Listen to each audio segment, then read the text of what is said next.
Okay, welcome to POG. This is Kim. We're in Philadelphia. Today we're indoors because we're talking about drying parsley.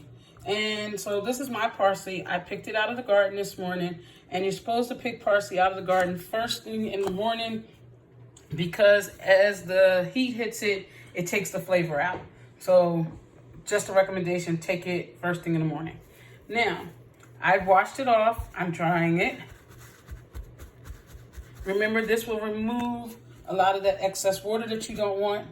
I also removed all of the discolored leaves. I have 4 stems here. 1, 2, 3, 4. Also, there are several ways that you can dry parsley. One of the ways to dry parsley is the microwave. I am not a microwave fan. They say to put it in for 20 seconds and then take it out, let it cool, see if it's crumbly to touch. If you don't like it, it's not crumbled enough for you, put it back in for 10-second intervals, cool, 10 seconds, cool, 10 seconds, cool, until you get it to the crumbly state.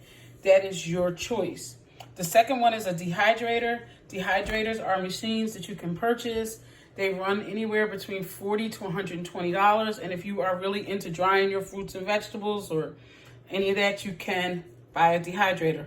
I saw them on Amazon. I saw them at Best Buy. I saw them at Target, I think. So that is up to you. And then the last way in which I'm going to do today is tying them up.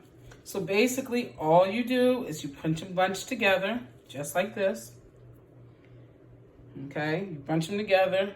And then you're going to tie it with a string. I'm doing this one-handed. So let's see if I can do this one-handed and keep a good picture. That's the charm of all of this. Because my producer, which is my son, is not here. So I couldn't tie by myself. I needed to put the camera down, so I did tie it up. You want to make sure it's tied. You want to hang it upside down. You want it to be in a dry place. And you don't really want the direct sun beating down on it. You want to check every couple of days to make sure that it is drying correctly. You want it to be able to be crumbly. When you're finished drying it, you don't want to separate the leaves from the stem. Keep them together. The reason is it retains the taste and the flavor more so if you keep it to the stem. Okay? Now, when you're storing this, you want to store it in after you've dried it all out. After you dried it, not now, but after you've dried it, you want to store it in a dark colored jar.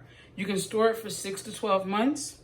And you want to keep the whole thing together.